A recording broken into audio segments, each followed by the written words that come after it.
Have you ever experienced low back pain? Kyra guys here are going to show you one tip on how to alleviate that.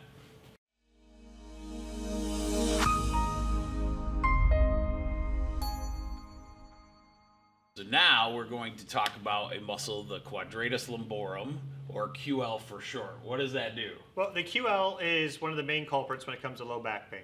And frankly, it's also considered a core muscle. And I like to always lovingly say, is your core doesn't mean six-pack abs, it means the muscles that stand you up nice and tall and beautiful. The QL is fantastic at doing that. Right, exactly. So we're going to bring up Sasha for a minute. Here's our model.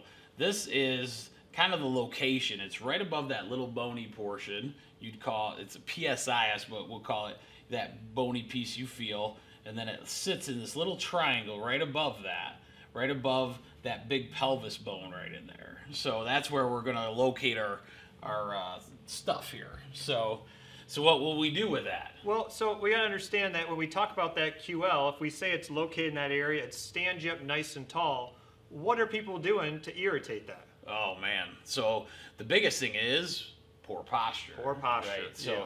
Poor posture, like as of just text neck or doing this direction in a chair, will start putting a ton of pressure on your quadratus lumborum, not only your neck. A lot of people think neck, but that's not only the thing. Well, and what also happens is we have so many things where we have to sit all the time. And so if we're sitting all the time, instead of sitting nice and tall and beautiful, we start to have this slouch position.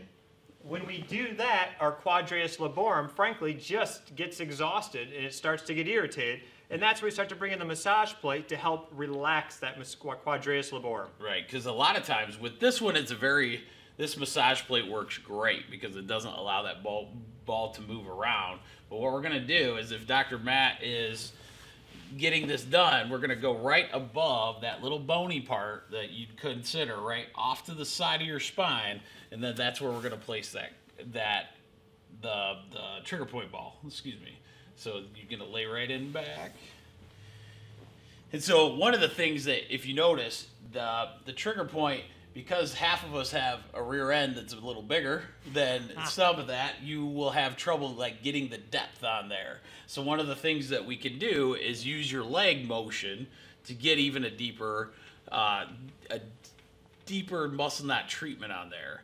And so on this one, what's neat about the massage plate though, this is one that it's really important. You could actually use two balls on either side of the spine, which is kind of cool. But using motion to get those trigger points worked even more is fantastic. And so how long should we do this, Dr. Matt? Well, you know, when we say typically doing trigger points, we'll typically say, hey, hold it for 7 seconds, relax, hold it for 7 seconds, relax. This is a little different because you're laying flat in your back. So you don't want to necessarily try and lay for 7 seconds and do a crunch. Lay for 7 seconds and do a crunch. And maybe hold it more like a 15, 20 second kind of burst here. Maybe roll to your side to roll away and then come back to it. You're still going to get a tremendous benefit. As he talked about changing the leg position, is when I bent my legs up like that, my back changed its arch and it changed where this was falling on me. Now in this position, we're getting just one of them at a time, but just simply putting a second ball in there and putting it just along the spine like he was showing, now we get both at the same exact time, two for the price of one. It's a real nice thing. Right, and so that is one of the major muscles. If you do it consistently, you'll see a major result. A lot of times with all trigger point or any kind of treatments like this, it's not a one-hit wonder. It's not going to get rid of sciatica today if you do it once for 20 minutes. This is a thing that you're going to do over a time period, and then you'll start seeing that result. So as posture breaks down, our quadratus lumborum breaks down. It gets tighter, tighter, tighter. By using the massage plate, you're going to help to release that muscle, allow your body to stand nice and tall, and have better back health, frankly.